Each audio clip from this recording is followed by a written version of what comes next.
थी discount brokers को लेकर, और नीचे टिकर टीम बड़ा इंटरेस्टिंग चला रही है कि डिस्काउंट ब्रोकरेजेस को जोर का झटका लगने की तैयारी।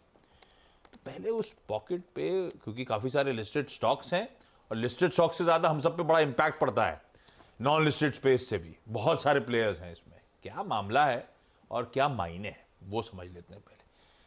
क्या किया है और इसका इंटरप्रिटेशन क्या कहता है? देखिए, बेसिकली हम हर चीज़ ये सोचते हैं कि जिस तरीके के ये नंबर्स आ रहे थे एंजल ब्रोकिंग के या ज़ीरोधा के भी नंबर, ज़ीरोधा के वैल्यूएशंस को लेकर बहुत लोगों ने ट्वीट किए थे, मैंने खुद ने ट्वीट किए थे कि ज़ीरोधा का वैल्यूएशन क्या होना चाहिए, क्योंकि 20 रुपये का एक उनका पर ऑर्डर का एक ब्रोकरेज होता है, तो ये पैसा, इतना पैसा आ कहाँ से रहा है इनको, अब समझ में आ रहा है। देखिए, ये डिस्काउंट ब्रोकर्स के लिए बड़ा झटका है, बड़ा झटका है। और ये एक और चीज़ है, एक चीज़ क्लियर हो गई है, अब सब चाहते हैं कि ये जो वीकली ऑप्शंस में जिस तरीके की एक्टिविटी हो रही है इसको थोड़ा कम किया जाए। ये बहुत सिंपल है, अब ये ऊपर से फरमान है कि अब इसको कम करना है। और अब इसके ऊपर मुझे लग रहा है ये आखिरी सर्कुलर नहीं है, अभी बहुत सर्कुलर आएंगे, और मुझे लगता है कि इस बार शायद बजट में भी कुछ होगा शायद। ठीक है, सेबी क्या बोल रहा है कि आप टर्नओवर के हिसाब से डिस्काउंट ना दें। एमआईआई मतलब मार्केट इंफ्रास्ट्रक्चर इंस्टीट्यूशंस जो हैं उनको बोल रहा है कि आप उसके हिसाब से डिस्काउंट ना दें। एमआईआईज में स्टॉक एक्सचेंज और क्लियरिंग कॉर्पोरेशन दोनों आते हैं। तो ये बेसिकली चाहता है कि सेबी चाहता है कि ये चीज़ें ना हो। अब तक होता क्या है, अब तक ट्रांजैक्शन चार्ज कैसे किया जाता है? बेसिकली ब्रोकर्स जो है वो टर्नओवर स्लैब के हिसाब से डिस्काउंट देते हैं। ठीक है, सपोज करिए अब जो डिस्काउंट ब्रोकर्स है ना, उनकी कमाई जितनी भी होती है उसका 15 से 30% हिस्सा, 15 से 30% हिस्सा इस डिस्काउंट से आता है। इस डिस्काउंट से 15 से 30% उनकी टोटल कमाई होती है। और जो डीप डिस्काउंट ब्रोकर्स है ना, उनका पता कितना होता है? 50 से 70%।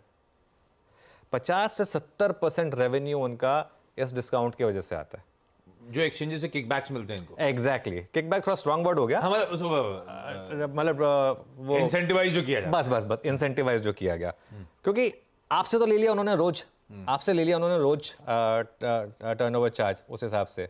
ठीक है, और एक्सचेंज को आप देते हैं फिर मंथ के हिसाब से। भाई ग्राहकों से तो रोज ले लिया आपने, जो ट्रांजैक्शन की तुरंत ट्रांजैक्शन चार्ज लग गया उसी दिन। आप जो ट्रेडर्स हैं वो जानते हैं, उसी दिन उनका जो कॉन्ट्रैक्ट नोट आता है उसमें लिखा होता है इतना एसटीटी है, इतना ब्रोकरेज है, इतनी स्टैम्प ड्यूटी है, इतना ये है, इतना वो है, कॉन्ट्रैक्ट नोट बन के आ गया।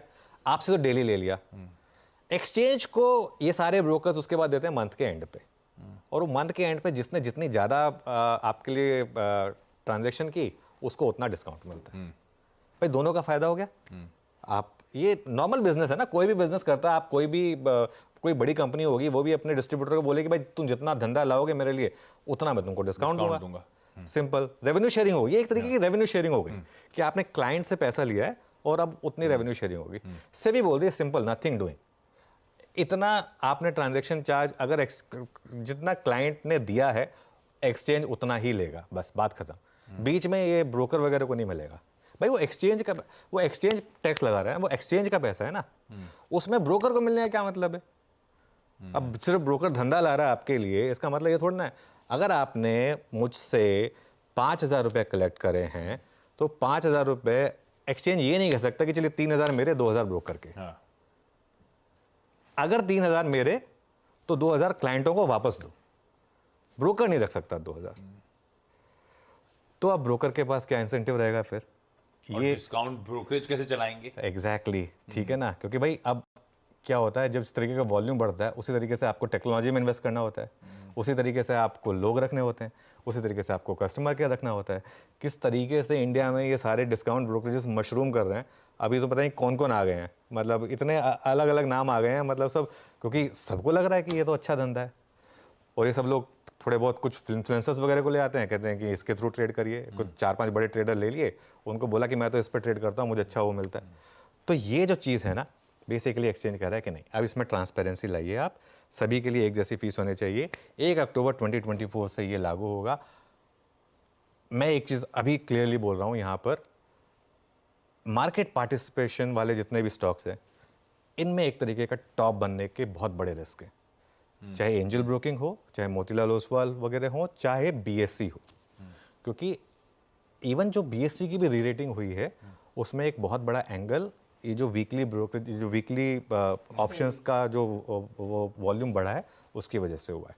ठीक है, अब मैं इसमें नहीं जा रहा हूँ कि ये सही है या गलत है, लेकिन ये फैक्ट है, ये न्यूज़ है, तो इसका बहुत बड़ा इम्पैक्ट आएगा इस पर। लीजिए भाई साहब, आज रखिए सारी ब्रोकरेजेस, एक्चुअली तो डिस्काउंट ब्रोकरेजेस, लेकिन अदरवाइज भी सारी लिस्टेड स्पेस की कंपनीज हाँ, एक सब रडार। हाँ सॉरी, एक चीज़ रह गई। नितिन कामत ने एक ट्वीट किया था जब सेबी ने एक चीज़ बोली थी कल हो ना हो, वीकली एक्सपायरी के ऊपर सेबी चेयरमैन ने कहा था, चेयरपर्सन ने कहा था कि कल हो ना हो, तो नितिन कामत ने एक ट्वीट किया था कि बहुत लोग कहते हैं कि हमारा क्या वैल्यूएशन होना चाहिए, क्या नहीं होना चाहिए। किसी भी रेगुलेटेड बिजनेस के लिए एक रिस्क होता है, रेगुलेटर। भाई at the end of the day आप रेगुलेटेड बिजनेस में, रेगुलेटर ने कल को आके बोल दिया कि नहीं, अब वो जो बात कह रहे थे ना वो सही हो गई, इनके बिजनेस पे इम्पैक्ट आएगा। ठीक है, चलो ठीक है, नितिन कामत फिर भी मतलब फ्रैंकली स्पीकिंग बहुत जेन्युइन और एकदम कैंडिड आदमी जो इतनी बातें बोल देते हैं। ये तो लिस्टेड भी नहीं है, इनको बहुत लोगों ने बहुत बार कहा कि आप लिस्टेड क्यों नहीं होते, उनको ज़रूरत नहीं है, वो मतलब काफ़ी एकदम एक कंटेंट फैमिली से हैं वो, उनको उससे ज़रूरत नहीं। लेकिन जो लिस्टेड प्लेयर हैं ऑलरेडी उनके लिए तो झटका है, इनके लिए भी है झटका, ऐसा नहीं है, लेकिन जो लिस्टेड प्लेयर हैं उनके लिए ज़्यादा झटका है। रखिए भाई सारी ब्रोकरेजेस, वो स्टैक चला ही रहे थे प्रोड्यूसर साहब, ये आज फोकस में रहेंगे। देखते हैं किस तरह का दबाव बनता है, ना सिर्फ ब्रोकरेजेस बल्कि एक्सचेंजेस वगैरह के लिए भी दिक्कत वाली खबर। तो आज ये पूरा पैक रडार पे अपन ने ग्लोब की चर्चा कर ली, अपन ने एक बहुत इंपॉर्टेंट सेक्टोरल पॉकेट जो आज खबरों की वजह से इंपैक्ट करेगी उसकी चर्चा कर ली। आज के निफ्टी बैंक के अप्रोच पे अब चला जाए, उससे पहले सेटअप समझने की जरूरत और एक वर्ड ऑफ कॉशन। सब कुछ ठीक लग रहा था, शुरुआती कमेंट्री में एक लाइन आप लोगों ने भी नोटिस करी होगी, एफआईआईज का रिकॉर्ड लॉन्ग, वही एक की रिस्क है। तो ऐसे में वो डेटा क्या कहता है, आज का हैंडओवर कैसा है, सेटअप कैसा लग रहा है? देखिए सेटअप ठीक है वैसे, मतलब एक वही रिस्क है, सिर्फ एक रिस्क है, उसकी वजह से आप